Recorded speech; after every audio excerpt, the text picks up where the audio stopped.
Mga kabunyog, mga kababayan, magandang araw po sa inyong lahat. Welcome po sa isa namang episode ng ating talakayan dito po sa Attorney Enzo Bunyog. Kung hindi pa po kayo naka-subscribe sa Attorney Enzo Bunyog YouTube channel ko, subscribe na po kayo. Mayroon din po akong Informador Facebook page. Kung hindi pa po kayo naka-follow, follow na po kayo. At dito mga kabunyog, mahaba-haba ang talakayan ko dito.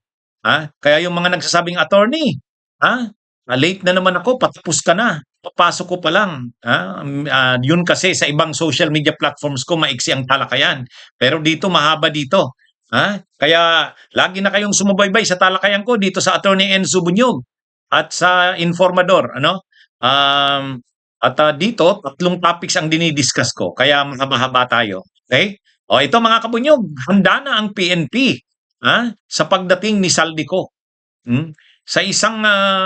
Sa isang press briefing na isinigawa ng tagapagsalita o spokesperson ng Philippine National Police, sinabi nito na nakahanda sila na i-secure si Saldico kung dumating na ito sa Pilipinas. Ito'y kasunod ng sinabi ni Secretary of Interior and Local Government John Vic Rimulya na posibleng mga 1 to 3 weeks ay makabalik sa Pilipinas itong si Saldico. At sa ngayon, pumunta na sa Czech Republic ang Secretary ng Department of Justice at ang State Counsel ng Department of Justice na si Daniel Chan.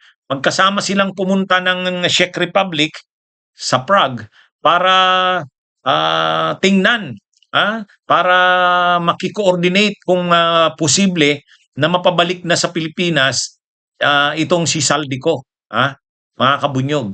At kung sakali man na magawa nila ng paraan na mapabalik na ito sa Pilipinas, ayon sa PNP, handa sila.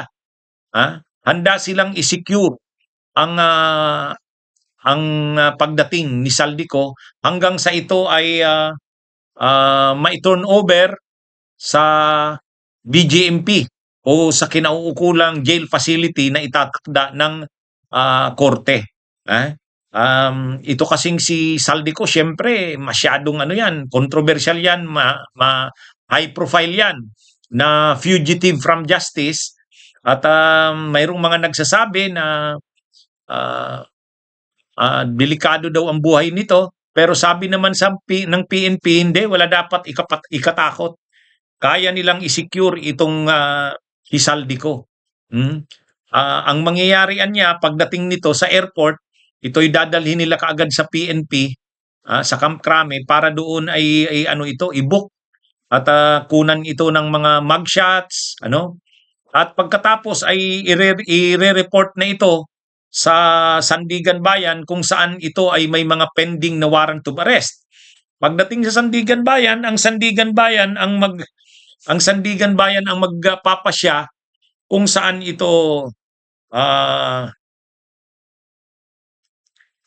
itong jail facility ikukulong. Kaya ayon sa PNP, preparado na sila. Kung sakaling ma-work out ng Pilipinas na kaagad mapabalik sa bansa itong fugitive from justice na si Saldico, ayon sa PNP, handang-handa sila na i-secure ito at siguraduhin na maihatid ito sa korte at hanggang sasabihin ng korte kung saan ito dapat ikulong ay gagawin nila. May nakahanda umano silang mga puwersa para sa ganitong pangyayari. Kaya ito mga kabunyog, yung mga DDS na nagsasabi na wag daw umuwi si Saldico. Sabi ni Harry Roque at ng ibang mga DDS, Saldi, wag kang umuwi, delikado ang lagay mo. Sabi ng PNP, hindi. Kaya nilang i-secure itong si Saldico. Kahit pa sabihin na high profile ito, na fugitive from justice, kayaan niya itong i-secure ng Philippine National Police. At sila'y handa na dyan. Mayroon na rin daw silang mga preparasyon. Mayroon na silang preparasyon kung talagang magawa ng paraan ng gobyerno ng Pilipinas sa pakikipag-coordinate sa Czech Republic authorities na ito ay mapayagan na i-turn over sa gobyerno ng Pilipinas at makabiyahe na pabalik sa Pilipinas. Magagawa nila ng paraan na kaagad-agad ito'y salubungin at masecure pagdating sa Pilipinas. Maganda naman ano mga kabunyog itong assurance na ito ng PNP dahil kailangan naman talaga ng ano 'to matinding security ito. Hmm. Totoo naman na medyo may nangangamba sa buhay ni Saldico kasi posibleng maraming ano ito, kung ito'y lalo na kung magko-cooperate si Saldico, sasabihin niya na ang lahat ng kanyang nalalaman, marami talagang tatamaan. Pero siyempre kung nasa custody naman ito ng PNP at nasa kustodya naman ito ng BJMP, hindi naman siyempre gano'n kadali. Kung may sino man may planong masama kay Saldico, hindi naman mangyayari yan. Siyempre, isisecure yan ng PNP kung ma-turn over na sa jail facility ng BJMP. O yan, mga kabunyog, mga kababayan, ano, yan ang balita. Kasi umalis na si DOJ Secretary Frederick Vida at kasama ang State Counsel Daniel Chan. Pumunta sila sa Czech Republic para i-negotiate doon, gawa ng paraan kung kayang magawa ng paraan na mapabalik na sa Pilipinas si Saldico. At kung mangyayari nga ito, ayan, nung isang nakaraang mga araw pa, sinabi na ng PNP, handa silang i-secure. Kung dumating sa bansa itong si Saldico, handa ang buong kapulisan ang mga puwersa ng PNP para i-secure ito hanggang sa mai-transfer ito sa kinauukulang kulungan na itatakda ng korte o ng sandigan bayan. Actually, hanggang ngayon hindi pa natin sigurado kung makakabalik na nga ba si Saldico. Kasi siyempre, kumuha na rin yan ng mga pinakamagagaling na abogado doon sa Czech Republic. Yan ang problema ng mga ganito. Pag nakakalabas ng bansa, ang hirap ng pabalikin. Lalo pat wala kasi tayong extradition treaty sa Czech Republic. Pangalawa, siyempre ang due process kasi doon sa Europe, ang ano doon, ang pagprotekta sa mga human rights, grabe. Kaya sa ganyan ang hirap magawa ng paraan na mapabalik sa Pilipinas. Pero sabi naman ng delegation ng team na pinadala ng Pilipinas, gagawin ang lahat. Kasi kung baka naman makumbinsi rin ang Czech authorities na maibalik na ito sa Pilipinas. Malalaman natin ang update yan sa susunod na mga araw. Okay, so ito mga kabunyog, mga kababayan, ito pang mainit nating balita sa ngayon dahil nga sa pagdeklara na ni dating Vice President, ngayon ay Mayor ng Naga City na si Leni Robredo. Dahil sa pagdeklara nito na 100% na daw siya, sigurado niya na daw ang sarili niya. Hindi na siya magna-national position sa 2028. Kaya maghanap na daw ng posibleng pambato ang oposisyon kasi talagang hindi daw siya papipressure. Ngayon, yan ang mga latest na statements ni Leni Robredo kaya medyo marami nga ang nalulungkot, marami ring nadidismaya kasi talagang si Leni ang gusto nila. Kasi ito yung nakikitang posibleng makatalo kay Sara Duterte. Lalo pa sa harap ng mga recent surveys kung saan kukunti na lang ang lamang ni Sara, hindi pa nga nagdideklara si Leni Robredo niyan. Kaya lang ang nakakalungkot nga kasi nagdeklara na si Leni Robredo, hindi daw talaga siya tatakbo. Kahit sino pa daw kumausap sa kanya, kahit anong pamipressure pa, decided na siya 100%. Magre-re-elect lang siya sa Naga City. O ngayon, dahil sa ganyan, mayroon na ngayong mga pangalan na pinufloat, pinapalutang. Isa sa mga pinalutang na pangalan ay ang pangalan ni dating Secretary, dating Senator Mar Rojas. Itong si Mar Rojas ay tumakbong presidente noong 2016, kalaban nito si Digong, kalaban nito si Grace Poe, si Binay noong 2016. Ito ay pumangalawa kay Digong, itong si Mar Rojas. Tinalo ito ni Digong noong 2016 elections. Ang vice president noon ni Mar Rojas ay si Leni Robredo. Nanalo si Leni Robredo sa vice, tinalo si Bongbong Marcos, pero natalo naman si Mar Rojas. Ngayon, ang isa sa mga supporters noon o leaders noon ni Mar Rojas na ngayon ay congressman ng Caloocan ay itong si Edgar o Igay Erese. Sabi ni Congressman Igay Erese ng Caloocan, kumbinsido siya kay Marujas, sa integridad nito, sa husay nito, sa galing nito. Medyo nagpahinga nga lang daw sa politika, pero baka pwede daw na makumbinsi itong bumalik uli sa politika. Parang second time around at sa pagkakataong ito ay baka swertihin ito na manalo, talunin ang Duterte, si Sara, kung si Sara ang makakalaban. Ayon kay Igay Erese, siya sana, ang paniniwala niya, si Leni sana ang pinakamalakas na panlaban.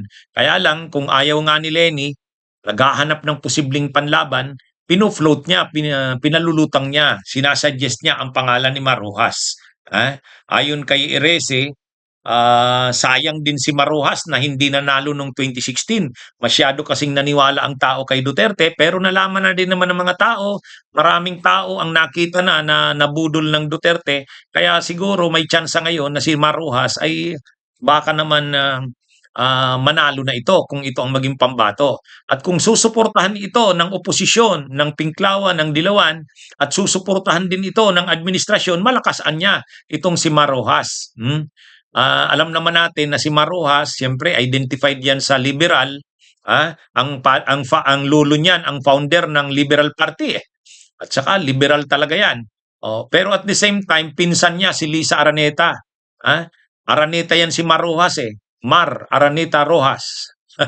Ang mother niya, Judy Araneta. Ay si Lisa Araneta, asawa ng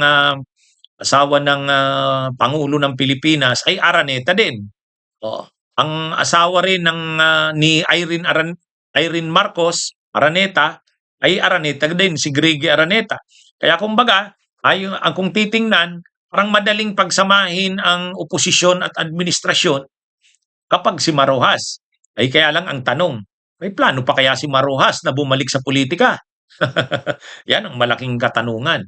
Kasi parang nag-i-enjoy na si Marujas doon sa kanilang dalawang anak ni yung ni Corina Sanchez, yung Pepe and Pilar nilang anak. Mukhang nag-i-enjoy sa pagiging tatay si Marujas. At saka parang na siya sa politika, retirado na.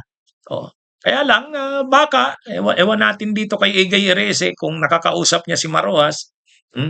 Anyway, yan yung pinalulutang ni Igay Erese na baka pwedeng si Marujas ang pwedeng maging pambato para pagkaisahan ng oposisyon, pampalit daw kay Leni Robredo. Ay ano naman kasi talaga to si Marujas. Marami kasing nagsasabi panalo sana ito noong 2016. Kaya lang nahati kasi yung boto ng administrasyon noon.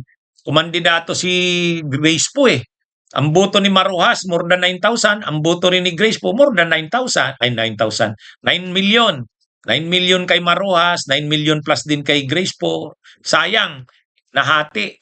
Si Duterte, 16 million.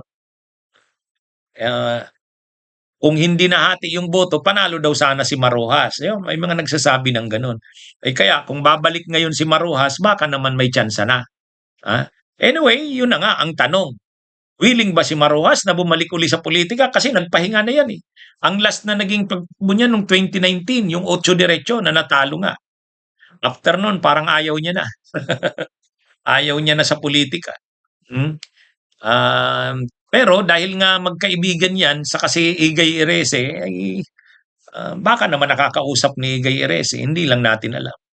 Anyway, saan nangyari kasi ngayon na kung talagang si Leni Robredo ay hindi na talaga tatakbo, decided na talaga siya, marami na ngayon ang nagsasabing maghanap na ng posibleng panlaban ng oposisyon. Pinofloat si Bam Aquino, si Risa Hontiveros, ito namang si Erese, iba naman. Ang kanya naman na pinofloat ay Marujas. Ano't ano man, tingnan natin ang magiging mga development sa politika sa susunod na mga araw. Okay. Ito mga kabunyog, mga kababayan. Itong chairperson o chairman ng Ethics Committee na si JB Ejercito, nakikiusap kay Bato de la Rosa, Bato, huwag ka nang tumanggap ng sweldo. Nakakatawa naman itong si JB Ejercito. Bakit nakakatawa? Kasi sabi ni JB Ejercito, mas maganda daw kung si Bato hindi natatanggap ng sweldo, voluntary na lang niyang sabihin na hindi siya tatanggap ng sweldo. Kaysa naman sa idadaan pa yan sa Ethics Committee Tapos ang ethics committee ang magdedesisyon na wag na siyang bigyan ng sweldo. Pagkatapos ire-recommend sa plenary pagbubutuhan. Parang ayaw ni JB Ejercito ng gano'n. Siyempre, ito kasing si JB Ejercito, ah, kaibigan niya si Bato. Tapos siyempre kapwa niya senador yan, ayaw niya na manggaling sa kanila na wag itong siswelduhan. Pero kung si Bato na lang daw ang magsabi na mag-offer, parang voluntary, hindi na siya tatanggap ng sweldo, mas okay na daw yun. Ha? Yun din ang sabi ni Senate President Soto. Sabi ni Senate President Soto, sana si Bato, siya na ang mag-propose. Galing na mismo sa kanya na hindi na daw tatanggap ng sweldo. Pero sa totoo lang, bakit sila aasa kay Bato? Bakit sila aasa kay Bato? Hindi naman ganyan si Bato eh. Mag-isip eh. Sa kanila, ano yan? Ay mga DDS yan eh. Ha? Ang gulang niya ni Bato, kahit hindi siya nagtatrabaho, gusto magsweldo. Kaya kung inaasahan ni Senate President Soto sa kanang itong ni JB Ejercito na Ethics Committee Chairperson na si Bato ay kusa na lang na mag-o-offer na wag nang tumanggap ng sweldo, tingin ko malabo yan. Malabo yan. Maraming dasalan yan bago maliwanagan si Bato sa ganyan. ha? Oh, Kaya lang, sa parte sana ni JB Ejercito, ang Ethics Committee Chairman, bilang Ethics Committee Chairman, kung anong tama at dapat, ipasunod niya, masaktan na ang masaktan. Ganun dapat eh. Alam mo, pag Ethics Committee Chairman ka, ikaw ang chairman ng Ethics Committee, ikaw ang disciplinarian ng Senado. Ang rule, ang tama ay tama, ang mali ay mali. O tama ba na tumatanggap ka ng sweldo, hindi ka naman nagtatrabaho? Hindi nyo naman yung pera ni Soto, hindi mo naman yung pera, JBR. Ito pera na yung taong bayan. Bakit nyo sinisweldohan pa si Bato? Hindi nga nagtatrabaho. Bakit mo idadaan pa sa voluntaryo daw? Sana daw voluntary na lang si Bato mag-offer na hindi na siya tatanggap ng sweldo. Kung ayaw ng voluntary manggaling sa kanya yan, ipatupad nyo yung tama. Unethical yan. Ethical ba sa isang senador na hindi naman nagtatrabaho, tumatanggap ng sweldo? Ethical ba yun? ha? Tama ba yun? Makatarungan ba yan sa mamamayang Pilipino? Hindi. O ngayon, kung unethical yan, ipatupad mo yung batas. Yung tama. Ano yung tama? Huwag swelduhan. Dapat nga si Baki na yan eh. Kaya lang ito kasing si JB Ejercito, parang ayaw niya ng conflict, ayaw niyang masaktan si Bato. Bakit mo i-consider si Bato? Ang i-consider mo ang mamayang Pilipino. Ano ba itong si JB Ejercito? Akala ko ba the good one? Di ba yun yung paliwanag ni JB Ejercito? The good one. Paano ka ngayon naging the good one? Hindi mo kayang panindigan ang the good one. Di ba? Nasa panig ka ng kabutihan kanya. Panindigan mo yung kabutihan. Walang kaibigan, walang kabarbarkada, walang barkadahan. Ang mali, mali, ang tama, tama. Ganun dapat ang Ethics Committee Chairman. Ano ba itong... Natambakan na itong si JB Ejercito ng mga reklamo. Maraming ethics complaint na nakafile dyan sa kanyang komite. Mga ethics complaint laban kay Chis Escudero, may laban kay Marcoleta yata, may laban kay Bato. Hindi na aaksyonan ng Ethics Committee Chairman eh. Ano ba kasi itong Ethics Committee Chairman na ito? Dapat gawin niya ang trabaho niya. Pag Ethics Committee Chairman ka, para disciplinarian ka, ikaw ang nagdidisiplina sa mga kasamahan mo. Ngayon ang gusto niya, si Bato na lang daw ang magkusa na magsabing hindi siya tatanggap ng sweldo. Gagawin ba yan ni Bato? Kung gagawan niya ni Bato, mahaba munang pakonsensyahan yan. Pero wag nang hintayin na si Bato pa ang magsabi niyan. Ang dapat niyan, ipatupad na yung tama, yung dapat. Bilang Ethics Committee Chairman, gawin niya na ang nararapat. Ewan ko dito, mga kabunyog, hindi na nahiya itong mga... Ang problema talaga ng Senado, yung mga barkadahan-barkadahan na yan. Parang silang mga senador, magbabarkadahan eh. Unang-una, tingnan nyo yung partial report ng Blue Ribbon Committee. Hindi pumipirma si Lawin Gatchalian, si Mig Subiri, ito rin, si JB Ejercito. Bakit? Kaibigan nila sila Chis eh. Kaibigan nila si Jewel eh. Kaibigan nila si Jinggoy. Oh. Dahil kaibigan nila, nakalagay doon ang recommendation na sa isa ilalim sa preliminary investigation ng mga senador na yan, hindi sila pumipirma dahil sa barkadahan. Yun ang masama dyan. Dapat hindi nila pinapangibabaw ang pagkakaibigan. Dapat hindi tinitingnan na ang Senado ay barkadahan. Ano yan, ewan ko, marami talaga tayong dapat ibabago sa mga anong to. Anyway, mga kabunyog mga kawayan, ito po ang inyong lingkod, Attorney Enzo Bunyog at Informador. Magandang araw po sa inyong lahat. Mabuhay po tayo.